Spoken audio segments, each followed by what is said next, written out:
सुप्रभात, good morning. Top 20 के आज के इस वेडनेसडे एडिशन में भाई आप सबका स्वागत है। इंटरेस्टिंग दिन है क्योंकि गिफ्ट निफ्टी बढ़िया बहुत दिनों बाद नजर आ रहा है। पर बाजार तो अच्छा कर रहा था इंट्राडे में, पर गिफ्ट निफ्टी बढ़िया गैप अप की तैयारी कर रहा है ऐसा दिखता है। 150 पॉइंट के गैप के साथ आज इस वेडनेसडे सेशन की शुरुआत होगी। ग्लोब के क्यूज डिसेंट हैं, यूएस के मार्केट्स रिकॉर्ड डाउ छूता हुआ नजर आ रहा है, तो वो हैंडओवर ठीक आया।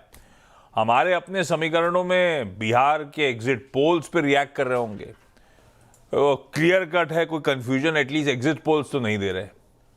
चाहे ए से लेकर जेड तक सारे एग्जिट पोल्स देख लें, एनडीए को ओवरवेलमिंग या कह लीजिए क्लीन मेजॉरिटी देने की बात। अब देखते हैं फ्राइडे को एक्चुअल, इसको थोड़ा पिंच ऑफ सॉल्ट के साथ हमेशा लेना चाहिए। वो क्या कहते हैं, हेल्थ वार्निंग लेकिन मोटा मोटी रुझान क्लियर है। शायद इसी पे ज्यादा वो रिएक्शन गिफ्ट निफ्टी का आता हुआ आपकी स्क्रीन पे नजर आएगा। अच्छा, जब टीम बना रहा था तो मैंने जो नतीजे खराब थे उनको लाल ही रख के चल रहा हूँ। जो खराब में खराब, आज ये हो सकता है बाजार के इस तरह के गैप अप के साथ, इस तरह के सेंटिमेंट्स के बीच में खराब नतीजों का भी बेड़ा पार हो जाए, स्टॉक ना गिरे, ये हो सकता है। तो इसके लिए अपना कंटिन्यूस सेशन वॉच करिएगा, इसके लिए अपने फाइनेंशियल एडवाइजर से कंसल्ट करिएगा।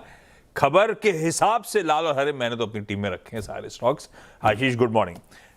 मूड कैसा और शुरुआती खिलाड़ी कौन से भाई साहब? Good morning. और मूड काफ़ी बढ़िया है। 150 अंक, 164 हो गया अब तो, क्या बात है। गिफ्ट निफ्टी बढ़िया शुरुआत के संकेत यहाँ पर दे रहा है। ग्लोबल संकेतों की बात करें तो जो टैरिफ रिलेटेड खबरें आ रही है ये भी सपोर्टिव साइड पर देखने को मिल रही। कल सभी जो सेक्टर्स जिनकी चर्चा हमने की थी सब में बढ़िया तेज़ी देखने को मिली।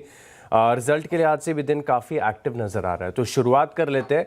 और आज मार्केट में अगर आप देखें तो जो बिहार का एग्जिट पोल है ये अपने आप में बड़ा फैक्टर प्ले आउट करता हुआ नजर आएगा। तो बड़ी मेहनत से बहुत ढूंढ के निकाला है एक स्टॉक जिसको फायदा हो सकता है। सबसे पहले वही स्टॉक मैं आपके साथ शेयर करता हूँ, सीगिल इंडिया। यहाँ पर आप नज़र रख के चल सकते हैं।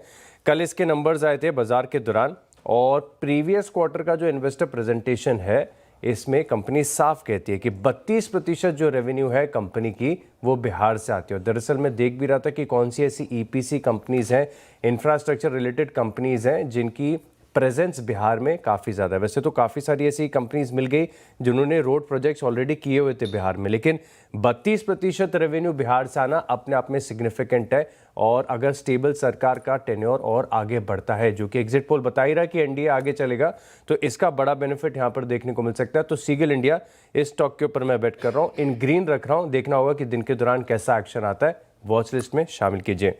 इसके अलावा अगर आप देखें तो आर्टेमिस मेडिकेयर, क्योंकि जो पूरा हॉस्पिटल हेल्थ केयर स्पेस है बड़ा अट्रैक्टिव है। हमने देखा है कि बहुत सारे पी फंड्स का निवेश भी इनमें चल रहा है। और फिलहाल के लिए अगर आप देखें तो जो एक्सपांशन प्लान्स आर्टेमिस मेडिकेयर की तरफ से है, और दरअसल इनके पास जो है गुरुग्राम में हॉस्पिटल्स है, यहाँ पर ये एक्सपांशन प्लान कर रहे हैं। 400 प्लस बेड के जो हॉस्पिटल्स है इसका एक्सपांशन प्लान करेंगे, और अलग अलग वर्टिकल्स में एक्सपांशन प्लान कर रहे हैं। इसी के चलते आर्टेमिस मेडिकेयर इस स्टॉक को भी रखा है इन ग्रीन। ओके भाई, पहला ना कल एक नतीजों का इंतजार था मुझे बीएससी के। कल जब आशीष, कल नहीं परसों आशीष जब एक्सपेक्टेशंस लेकर आए थे तो एक चर्चा हुई थी कि एनएससी के नंबर्स की वीकनेस, सीक्वेंशियल वीकनेस से आइडिया लग सकता है कि बीएससी का परफॉर्मेंस कैसा रहेगा। यार बीएससी के नंबर्स बुरे नहीं लग रहे मुझे, अच्छे। और साल दर साल नहीं, इनके प्रेस रिलीज वगैरह साल दर साल मेंशन करती है, पर कैपिटल मार्केट से जुड़ी स्टोरीज सीक्वेंशियल है। जहां सीजनैलिटी नहीं है वो सीक्वेंशियल है। जो हाई ग्रोथ है सीजनैलिटी नहीं है, आप सीक्वेंशली यानी कि क्यू ऑन क्यू कंपेयर करोगे। आय 11.5% क्यू ऑन क्यू बढ़ी, मुनाफा 3.5% पैट बढ़ा, PBT actually 5% Q on Q बढ़ा है। मार्जिन जरूर 65% वाले 64% पे आए सीक्वेंशली, तो संभले हुए हैं मार्जिन, इंटैक्ट है, स्लाइड स्लिपेज है। और अब आइए कोर परफॉर्मेंस पे, क्यों आए 11-11.5% बढ़ी तो मुनाफा पीबीटी 5% बढ़ा, तो फिर एक नंबर टटोलना जरूरी था, अंदर मामला क्या है। कोर बिजनेस में बढ़िया सीक्वेंशियल इंप्रूवमेंट है।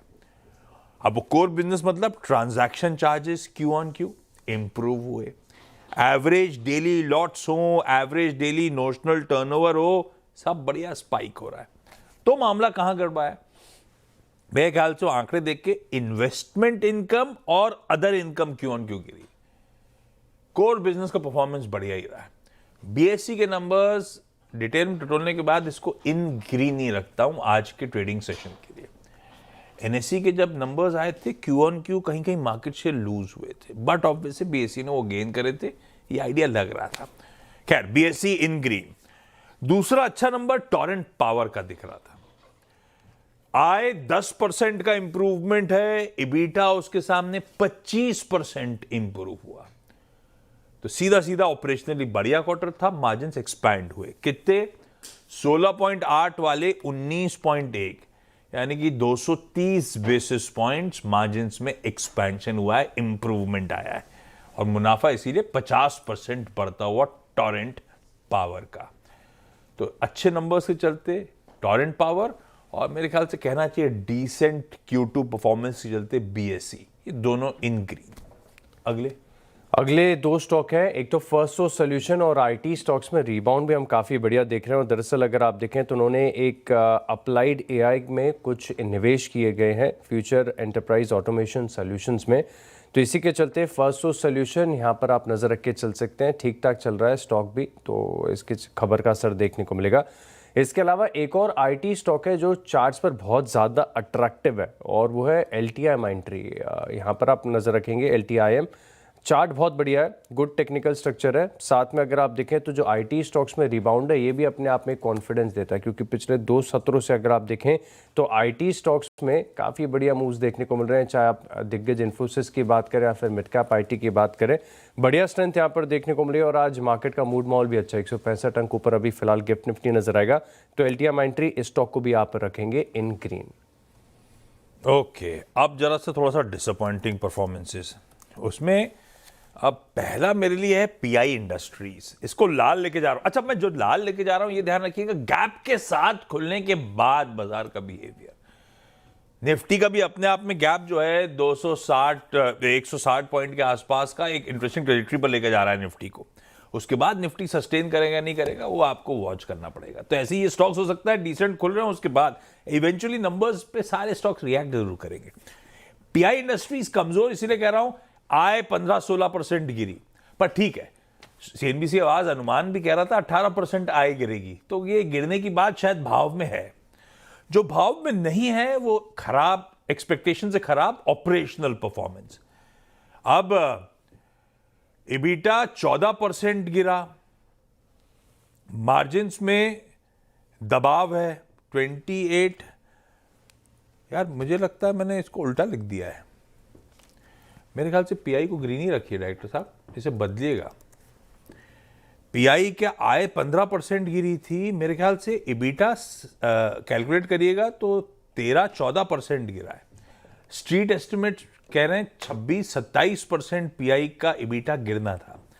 तो एक्चुअली हुआ क्या, 28.3 लास्ट ईयर Q2 मार्जिन्स थे, 25-25.5% बाजार उम्मीद कर रहा था, 300-350 बेसिस पॉइंट्स गिरने की। मार्जिन्स एक्चुअली अगर मैं कैलकुलेट करूं तो 60 बेसिस पॉइंट्स इंप्रूव हो गए पीआई इंडस्ट्रीज के। तो एक्सपेक्टेशन से कहीं बेहतर मार्जिन परफॉर्मेंस है, इसीलिए पीआई को मैं इन ग्रीन ले जा रहा हूं। हालांकि ये पीआई अच्छा नंबर लाएगा ऐसा कुछ भाव में बातचीत में आता रहा, लेकिन देखते हैं कैसे बिहेव करेगा। पीआई इंडस्ट्रीज अच्छे हैं, उसको अगर लाल करा था तो प्लीज इन ग्रीन रखिएगा। थर्मैक्स को जरूर इन रेडी रख रहा हूं, क्योंकि आपको capital good side, engineering side, infra side, सबकी स्वेलिंग ऑर्डर बुक्स नजर रखनी है, एग्जीक्यूशन कैपेबिलिटीज पे। आगे भी ऐसे स्टॉक्स आएंगे जो गड़बड़ाए। थर्मैक्स के साथ हुआ क्या, आय 5.5% गिरी, इबीटा 38% गिरा, मार्जिन्स 10.6 वाले 7% के नीचे आए, मतलब कि अच्छा खासा 350 बेसिस पॉइंट से ज्यादा मार्जिन कॉन्ट्रैक्शन। और स्ट्रीट मानना था मार्जिन कॉन्ट्रैक्ट होंगे तो नाम मात्र के 1% से कम गिर रहे होंगे, उससे कहीं ज्यादा कॉन्ट्रैक्शन, और मुनाफा 40% गिरा। दूसरी दिक्कत की बात, अच्छा क्यों गिरा मुनाफा, क्योंकि क्लियर कट प्रोजेक्ट कॉस्ट में ओवररन्स हैं इंडस्ट्रियल इंफ्रा सेगमेंट में। एक इनको एडिशनल कॉस्ट प्रोविजन करनी पड़ी 42 करोड़ रुपए के आसपास की इनके एक प्रोजेक्ट के लिए। दूसरी दिक्कत एक और है, ऑर्डर बुकिंग अब स्लो हो रही है। साल दर साल इनकी ऑर्डर बुक में केवल 6% का इजाफा इस समय नजर आ रहा है।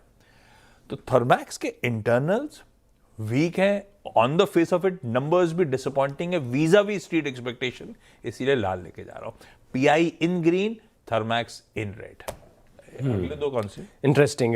कैन फिन होम्स ये स्टॉक है जो काफ़ी बढ़िया लग रहा है चार्ट्स पर, और पिछले 4 कंसेक्यूटिव वीक से लगातार अगर आप देखें तो हायर हाइज और हायर लोज के फॉर्मेशन यहाँ पर आपको देखने को मिल रहे हैं।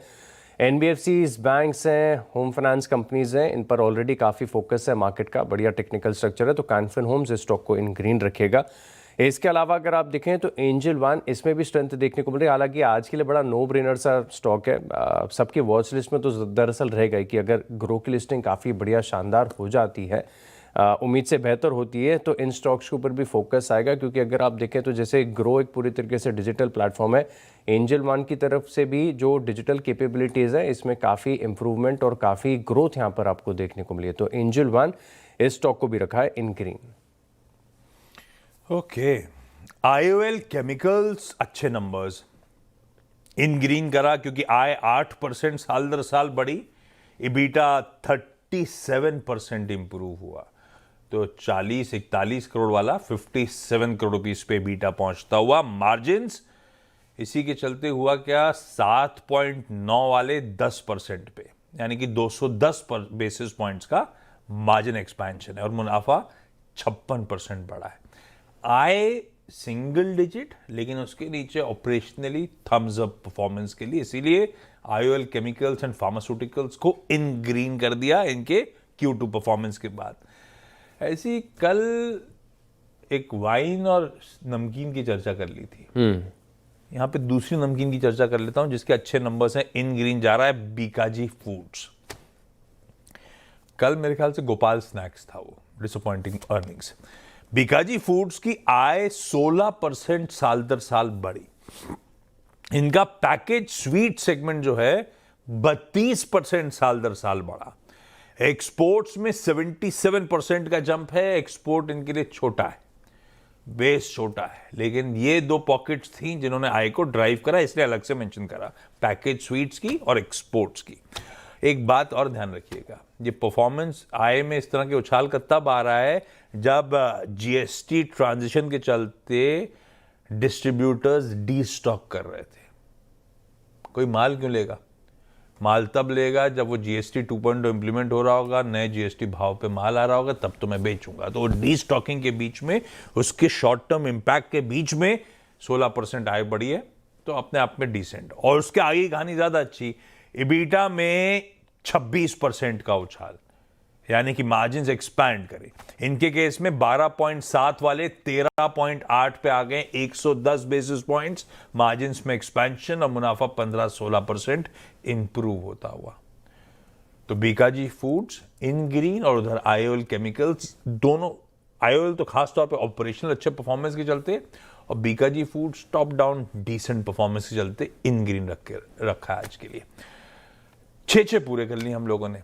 ऐसी कड़ी को आगे बढ़ाएंगे, 4 और स्टॉक्स डिकोड करेंगे आपके लिए आज के सेशन के लिए, ब्रेक के उस पार।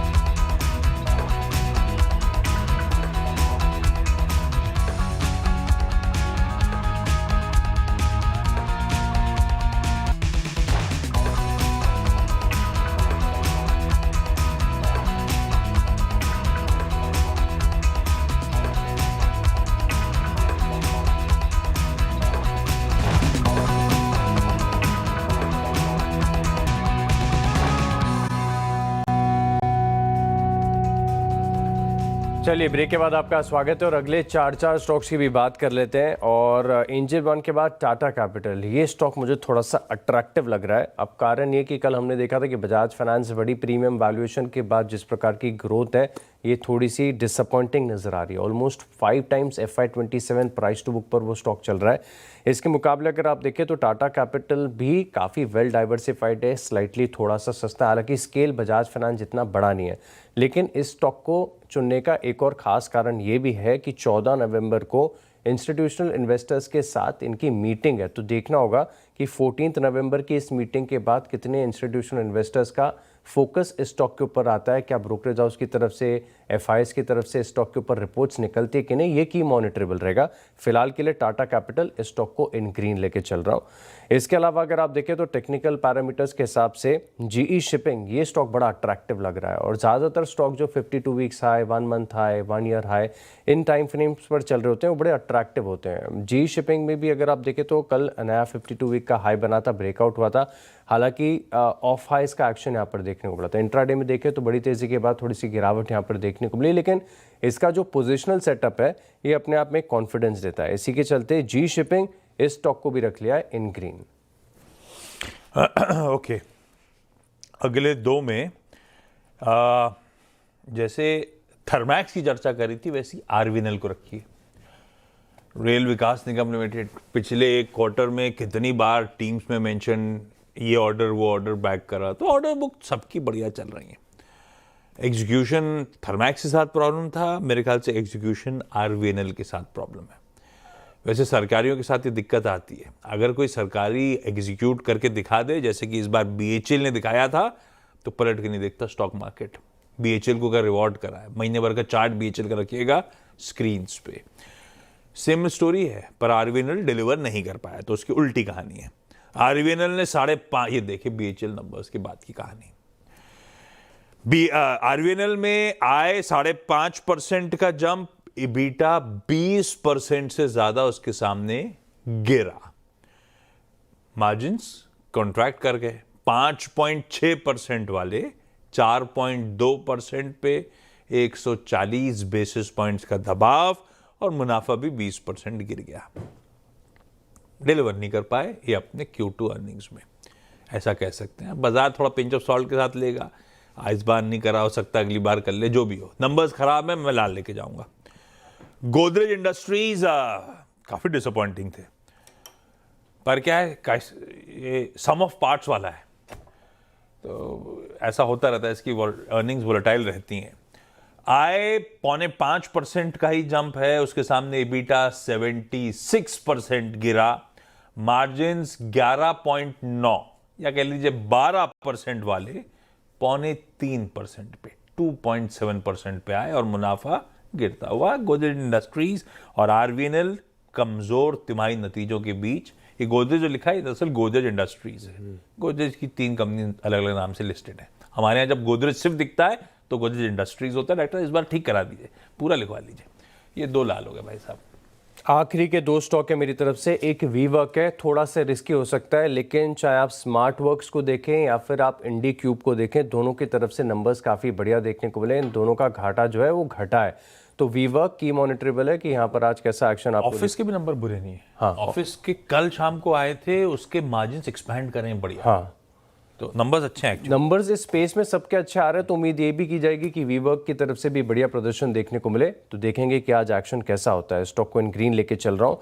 इसके अलावा अगर आप देखें तो कल 5-5.5% की तेजी के बाद भारत फोर्ज, ये भी स्टॉक बड़ा अट्रैक्टिव लग रहा है। दरअसल अगर आप देखें तो इनकी एक सब्सिडरी है कल्याणी स्ट्रैटेजिक सिस्टम्स, इन्हें मिला है 250 करोड़ का डिफेंस का ऑर्डर, और जो ब्रोकरेज हाउस की आज रिपोर्ट्स आई नतीजों के बाद, कल 5% चलने के बाद, सभी रिपोर्ट्स में कहा गया कि इनका जो एक्सपोर्ट बिजनेस है इसका प्रदर्शन अनुमान से कमजोर है, लेकिन इस चीज़ को ऑफसेट कर रहा है इनकी डिफेंस की कैपेबिलिटीज़। और पिछले 1.5-2 महीने पहले आपको याद होगा कि हम चर्चा भी कर रहे थे कि इसका जो डिफेंस कारोबार है इसको मार्केट पूरी तरीके से फिलहाल फैक्टर नहीं कर रहा, पूरी वैल्यूएशन नहीं दे रहा है। पोटेंशियल बढ़िया है, ऑर्डर विन्स लगातार यहाँ पर देखने को मिले। इसी के चलते हो सकता है कि आज डे 2 का एक्शन भी आपको नजर आए। कल 5-5.5% की तेजी के बाद आज भी एक पॉजिटिव मूव यहाँ पर एक्सपेक्टेड है। तो भारत फोर्ज इस स्टॉक को भी अंत में रखा है इन ग्रीन। ओके, अच्छा, अगले 2 थोड़ा सा लाल ही लाल मामला है, मतलब इनको ग्रीन तो ले नहीं जा सकता था। लैंडमार्क कार्स की आय बढ़िया 33% का जंप। लैंडमार्क क्या करती है, गाड़ियां बेचती है, सर्विस करती है, उससे आता है। तो जब ऑटो सेल्स अच्छी थी तो ठीक है, लैंडमार्क की भी सेल्स इंप्रूव हुई, पर ऑपरेशनली काफी दिक्कत है। जब 33% आय बढ़ी तो इबीटा दरअसल 5.5% गिरा, यानी कि मार्जिन्स 120 बेसिस पॉइंट्स का कॉन्ट्रैक्शन है। EIH लिमिटेड, वो hotel chain, prominent hotel chain, Oberois और ट्राइडेंट जैसे ब्रांड्स चलाने वाली मार्की ब्रांड्स। भाई मुझे थोड़ा सा इस बार होटल कंपनीज के नंबर्स को देख के लग रहा है वो हाई ग्रोथ फेज अब धीरे धीरे पीछे जा रहा है। कोविड टाइम से चला गया वो हाई ग्रोथ फेज। अब एक आध क्वार्टर थोड़ा सा वेट कर लेते हैं पेशेंटली, लेकिन नजर रखेंगे। अब EIH में हुआ क्या, साल दर साल आय केवल 1.5% बढ़ी। तो ऐसे ढंग से स्वेट नहीं हुए, इसका मतलब EBITDA 12% गिर गया, मार्जिन ऑलमोस्ट 30% वाले 26% के नीचे स्लिप हो रहे हैं, 400 बेसिस पॉइंट्स कॉन्ट्रैक्ट कर गए, मुनाफा गिर गया। तो थोड़ा सा अब देखेंगे, ये स्लो डाउन थोड़ा सा प्रोमिनेंट हो रहा है सब्सिक्वेंट क्वार्टर्स में, क्योंकि अगला क्वार्टर सीजनली सबसे स्ट्रॉन्ग क्वार्टर होता है, उसमें देखेंगे साल दर साल परफॉर्मेंस। लेकिन यहां पे थोड़ा सा मामला गड़बड़ाता हुआ, इसीलिए इन दोनों को रेड रखा है, लैंडमार्क कार्स और EIH को। 10-10 पूरे, छोटा सा ब्रेक के उस पर जब लौटेंगे तो आज के जो टॉप 20 मेंशन करे थे उनका एक क्विक रैप अप।